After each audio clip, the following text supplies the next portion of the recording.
얼마 전 서울의 한 대학 졸업생들이 카카오톡 단체방에서 여학생들과 교수들을 상대로 성희롱 발언을 일삼은 사실이 드러났습니다.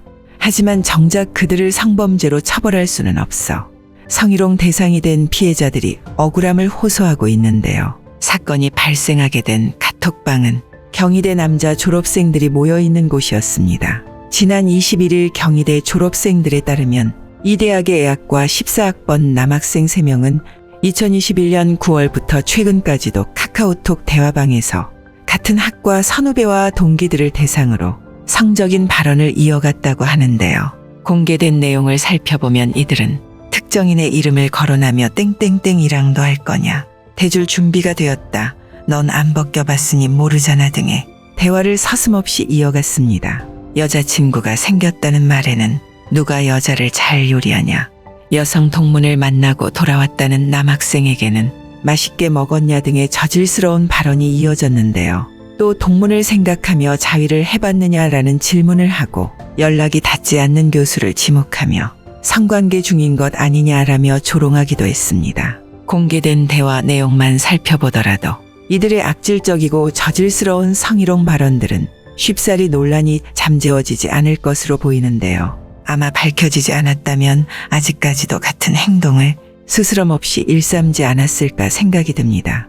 사건이 알려진 경위는 이들 중 한 사람의 지인이 문제의 단톡방을 우연하게 발견하며 폭로하게 되었습니다. 지난 14일 학과 동문들의 페이스북 그룹 페이지에 이 대화 내용을 게시하며 이들의 악행은 만천하에 공개되었는데요.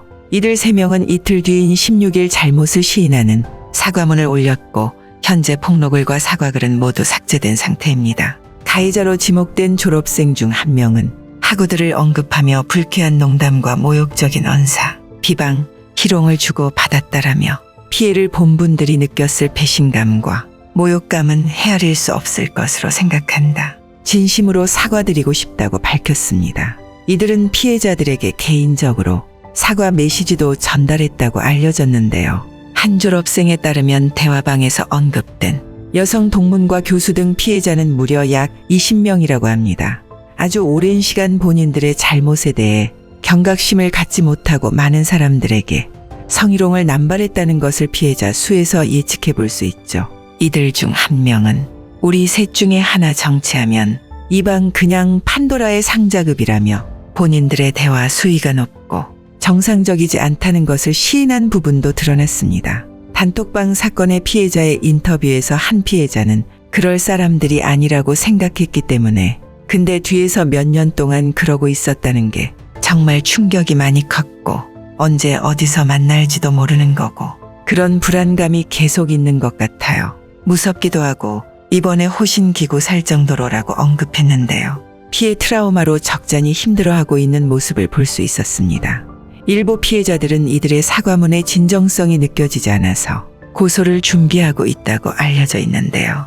명예훼손과 모욕 혐의로 고소장을 낼 계획이라고 합니다. 하지만 처벌 강도가 높지 않기 때문에 계속해서 발생하는 것이 바로 이 단톡방 성희롱 사건입니다. 피해자가 참여하지 않는 단톡방에서의 성희롱은 성폭력처벌법상 통신매체 이용음란죄에 해당하지 않기 때문입니다. 명예훼손이나 모욕죄로 처벌받을 수 있는 것이 최대 수위인데요. 명예훼손은 2년 이하 징역이나 500만 원 이하의 벌금, 1년 이하 징역이나 200만 원 이하 벌금형에 처해질 수 있습니다. 다만 이것도 제3자나 다수가 인식할 수 있는 공공연한 상황, 이른바 공연성이 인정되어야 처벌받을 수 있다고 합니다. 경희대는 앞서 2015년 10월에도 학과 동아리 남학생 12명이 단체 대화방에서 여학생에게 성적 모멸감을 주는 발언을 해온 사실이 드러나 적잖은 충격을 줬는데요. 학교 측은 당시 3명에게 1에서 3개월 정학, 나머지 학생들에게 근신 등 징계 처분을 내린 바 있습니다. 사실 저지른 범죄에 비해서는 너무 처벌이 약하다고 느껴지죠. 당시 징계는 솜방망이 처벌이라며 익명해 대자보가 교내에 붙어 다시 논란이 불거지기도 했었습니다. 이번에는 경희대학교 측에서 학교는 강제적으로 조사에 착수할 권한이 없고 이미 졸업한 학생들에 대해서는 조치할 수 있는 게 없다 라며 책임을 회피하는 듯한 입장을 발표했는데요. 솜방망이 처벌로 또 한 번 가해자들이 면죄부를 받게 되어 법의 사각지대에 놓인 피해자들의 속만 타들어가는 상황이 벌어지고 있는 것입니다. 단톡방은 대화방에 참여하지 않으면 내용을 알 수 없고 폐쇄적인 특성으로 내부 폭로 등 유출되지 않는 경우에는 피해 규모를 파악하기 어려운 면이 있습니다. 또한 범죄가 파악되더라도 처벌 수위가 낮아 가해자들이 마땅한 처벌을 받지 않는다는 게 가장 큰 문제인데요. 하루빨리 처벌 수위에 관한 변화가 필요해 보이는 상황입니다.